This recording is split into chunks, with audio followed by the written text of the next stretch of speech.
Morning YouTube, starting out on my morning chores again. And last night when I went on Twitter, yes, I have a Twitter account, mainly for news, because they're almost as good as Drudge as far as what's happened lately.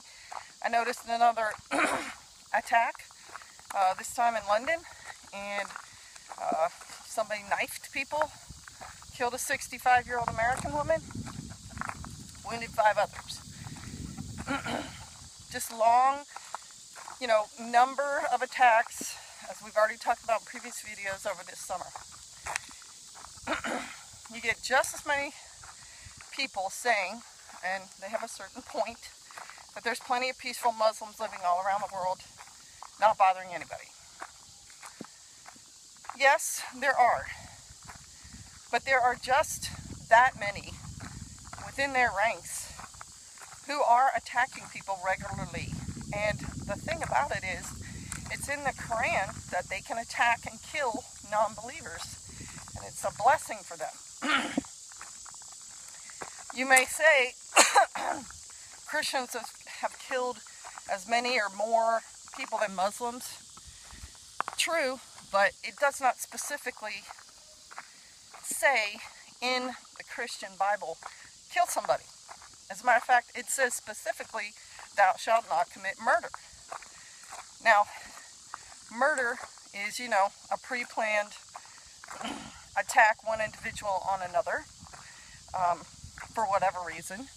And then there's a distinction made there versus war, which is political, not religious normally, but sometimes they do, as in the Crusades, it was political and religious.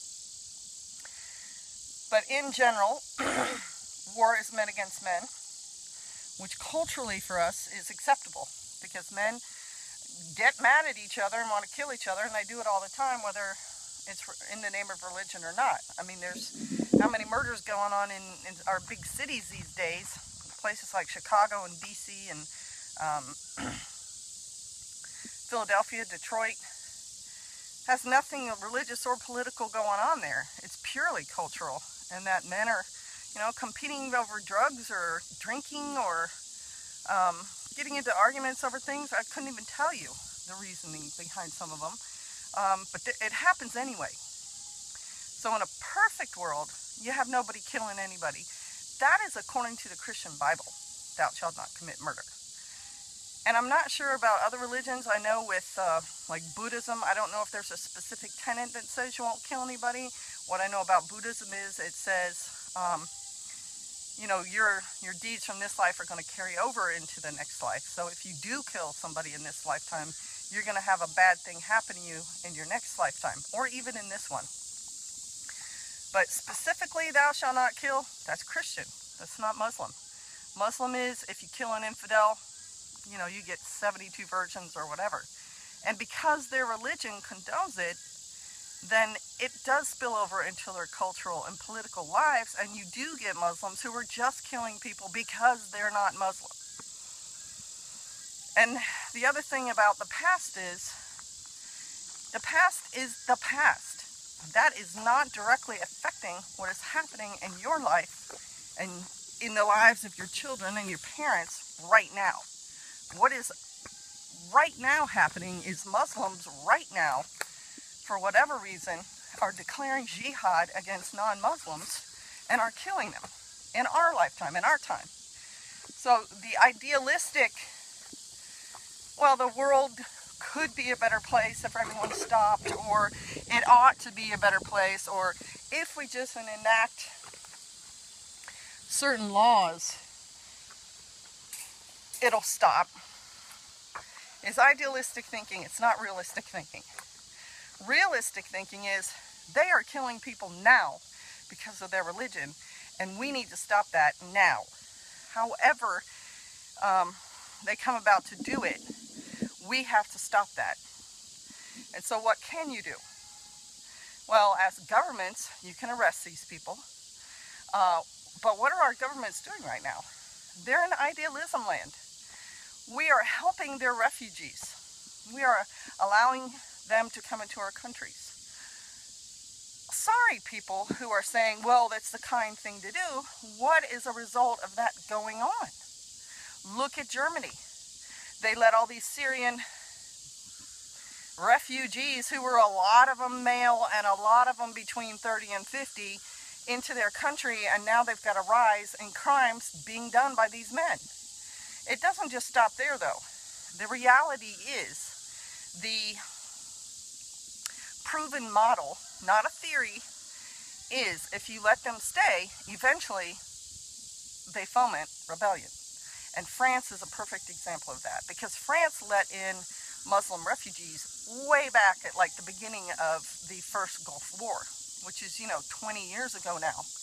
They were like, well, just because Kuwait and Iraq and whatever are fighting, these guys are innocent people, they can come to France. And they pretty much thumbed their nose at America when they were doing that. It was a direct political slap in the face. And Pastor Joe and I said then, oh, have a good time with that, France. You wait. Now, 20 years later, you have these same people, citizens of France. They're citizens, come on now. They've been accepted. They've been given their little place of peace, so they're supposed to live now peaceably as French citizens. No. They foment rebellion. They riot. Do you remember a couple of summers ago where they rioted and destroyed cars and everything else? And now they're, at the Bataclan, chopping people up. You get the furthering on news stories that they tortured people, that they gutted people, and other things that I'm not going to talk about right now. That didn't hit the international news until just recently, and it didn't get near the press that, of course, the attack did. But all of that comes from the fact that their religion is a proponent of them eventually making wherever they stay Muslim. And it's not through peaceful means, because you could say Mormons do that. Yes, but Mormons won't come and lop your head off if you don't become a Mormon. And Mormons are peaceful neighbors. They are family-oriented neighbors. And so are, generally are Christians and Buddhists. The most friendly country in the entire planet, Thailand, is Buddhist. So when you allow Muslims, peaceful, loving or not, to move into your neighborhoods, okay, so maybe Abdullah and his 7 kids and his wife are peaceful and he's just trying to make a living to support them. He has brothers or cousins or nephews who are not as peaceful as he is, who get fired up. Young men, they get on fire. All men, 20, get on fire about things, and they're the ones who start doing this stuff. They're the ones who start killing and rebelling and destroying property and everything else. And it's guaranteed. It is a proven model. France is an example of it happening. And so, reality-wise, in the present tense, happening in your life right now, Muslims are killing people and they need to be dealt with. Governments need to stop bringing them into their own countries, because it's going to get worse. 20 years from now, the ones who are there now are going to be fomenting the rebellion. And I'll be alive, God willing, 20 years from now, and we'll see if I'm right. But based on past models, that's exactly what's going to happen. And not only do they need to stop allowing them coming into their countries, they cannot allow them to start their move towards independence, because that's what they do. They start moving into the neighborhoods, which makes sense. If you're a group, if you're expats, you tend to stick together. But expats in other countries like British in Malaysia are not trying to overthrow Malaysia. They're just trying to live there. Muslims will try to overthrow their area, and they will take over. And they do. They call it Londistan now. There's a Muslim elected governor or mayor of London. It's only going to be a little while before they want to secede. That's what Pakistan, India, Bangladesh is. Bangladesh and Pakistan are countries seceded from India. And I'm pretty sure it's Bangladesh, the one that floods every year, was Muslims. A Muslim section of India said we want to be our own country, and they became their own country. It's a proven model. We don't have to have supposition about this. And the idealistic mindset that all of us are going to live together holding hands and singing Kumbaya is just that. It's idealism. it's a perfect world, and this world isn't perfect because people aren't perfect and they won't behave perfectly. So you got to fall back to the real, and the real is it's a danger right now in your lifetime. And what are you thinking and doing about it? All right, shalom, blessings. On to the goat milking.